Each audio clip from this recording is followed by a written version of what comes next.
It is getting very real now. Multiple reports are linking Damian Lillard to the Golden State Warriors.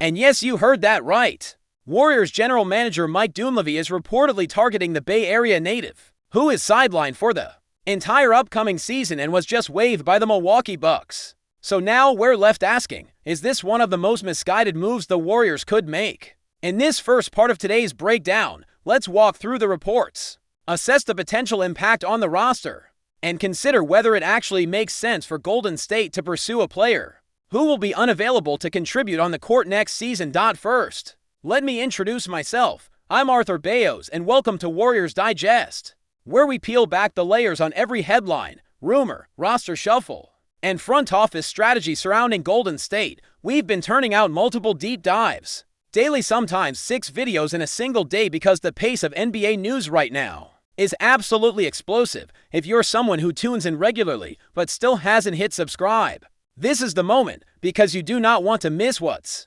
coming next. Now, back to Lillard. The initial signal came from Mark Spears at ESPN, who revealed that the Warriors have indeed reached out to Lillard. That was later echoed by reporter Adrian Wojnarowski. Mumisik also from ESPN, who tweeted that Dame is taking his time with decisions. But there's clear allure in the idea of playing close to where he grew up in the Bay Area.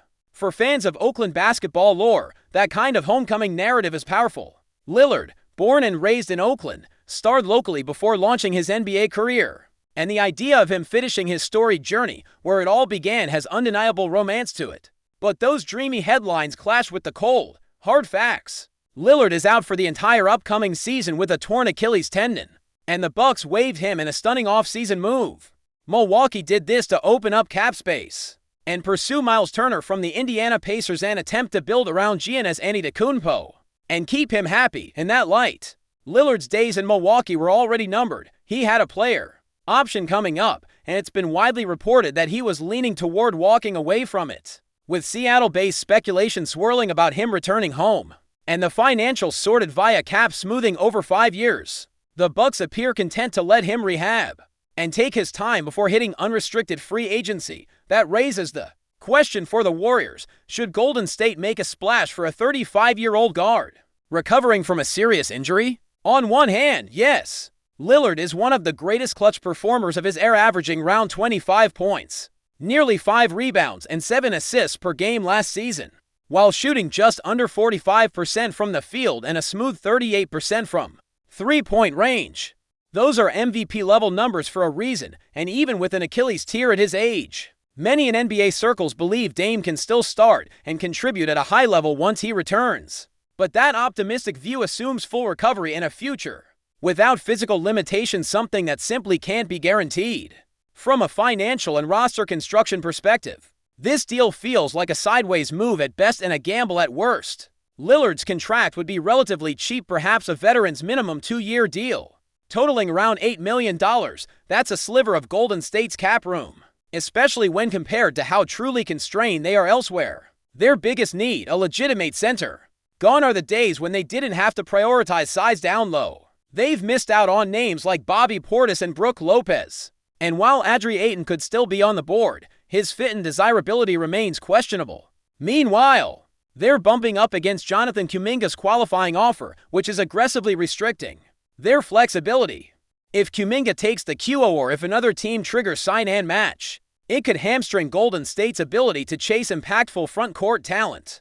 Lillard doesn't fill that gap. Even if he were available to play next season, pairing him with Stephen Curry creates an unusually aged and undersized backcourt. They'd lose defensive versatility, slide deeper into veteran land, and fail to address their core mismatch problems. This isn't a short-term fix. They'd basically be banking on a 2026-27 revival from a deeply tested 36-year-old stepping onto the court with one surgically repaired Achilles under his belt. The hope, presumably, is that they could let him rehab in-house, let him be part of the team culture, practice with them, and then unleash him when he's healthy. In theory, that's not a terrible approach. But the fact remains, what are the alternative uses for that same cap space?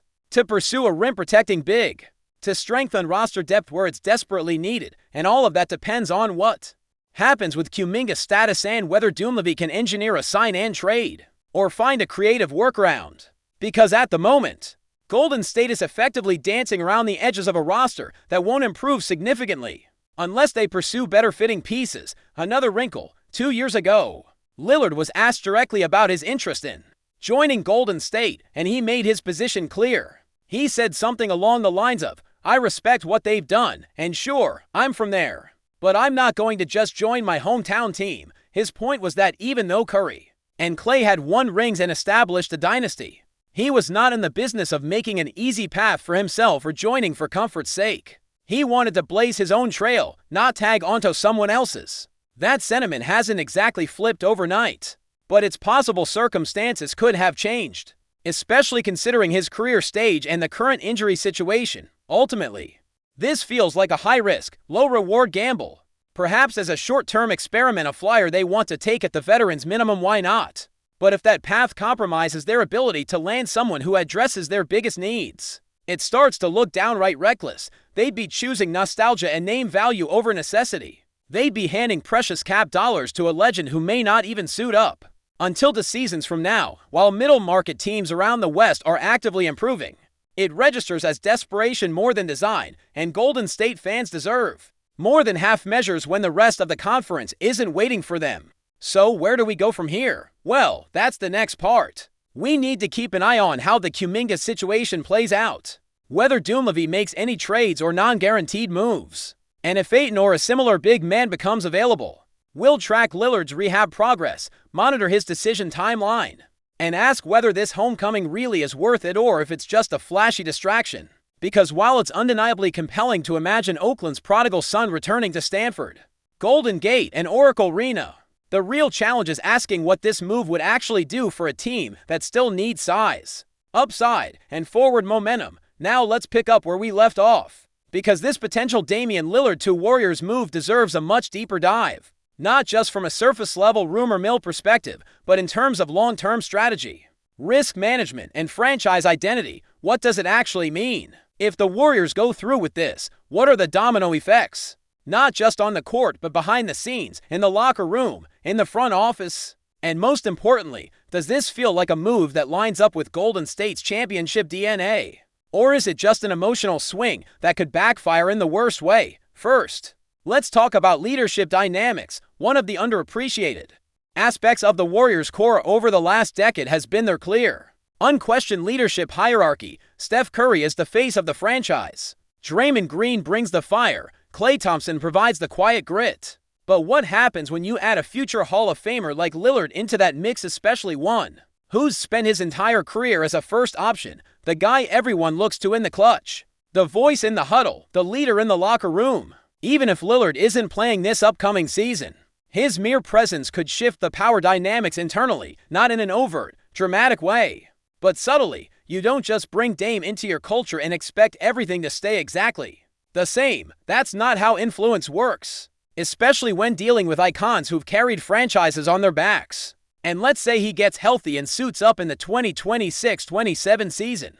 What then? Who's leading the offense? Is it still Steph's team? Does Kerr build offensive sets around Lillard's deep range and high usage rate, even if it means adjusting the ball movement-heavy philosophy that's defined the Warriors for years? These aren't trivial questions. They speak to the identity of this team and how delicate it can be to make additions that come with as much legacy and ego, no disrespect, as Lillard does. Before we continue, make sure to leave a like and subscribe to the channel so you won't miss any exclusive Dubs updates. Let's keep going. In the ever-dynamic world of NBA rumors, where a whisper can shake front offices and a glance can launch headlines, one of the league's biggest stars is once again at the center of speculation. Sources close to the situation suggest that the Golden State Warriors recently reached out to Milwaukee Bucks superstar Giannis Antetokounmpo with a bold proposal, but in a surprising twist. The Greek Freak's alleged response was as firm as it was brief: "I don't want to play for that team." The supposed refusal, if true, has stirred the pot in both the Bay Area and Milwaukee. It's the kind of statement that reverberates through locker rooms and boardrooms alike, not just because of the directness, but because it shuts the door on what some believed could be a blockbuster move for both sides. What adds intrigue is the timing. The Warriors, coming off a season that many consider underwhelming, are in search of a shakeup. The idea of pairing Giannis with Steph Curry, creating a blend of relentless athleticism and pure shooting genius, was a fantasy for fans and analysts alike. But it seems Giannis may not share that vision, or perhaps he's simply not ready to leave his throne in Milwaukee. Of course, no official confirmation has emerged from either camp. The Warriors, known for their calculated silence, have neither denied nor confirmed any pursuit.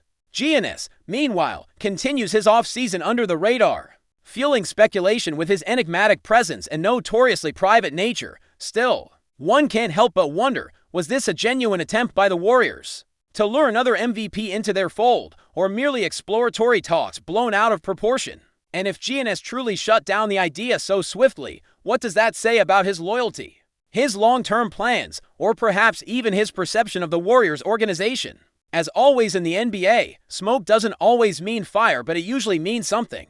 For now, the idea of Giannis in a Warriors jersey might just be another tantalizing what-if for fans to chew on during the long off-season. Stay updated exclusively with the latest Dub Nation news. Subscribe to our channel and hit the like button to keep getting daily updates on the Warriors. Don't forget to share your thoughts in the comments. Your input is essential for the Dubs community. Stay tuned for the next video.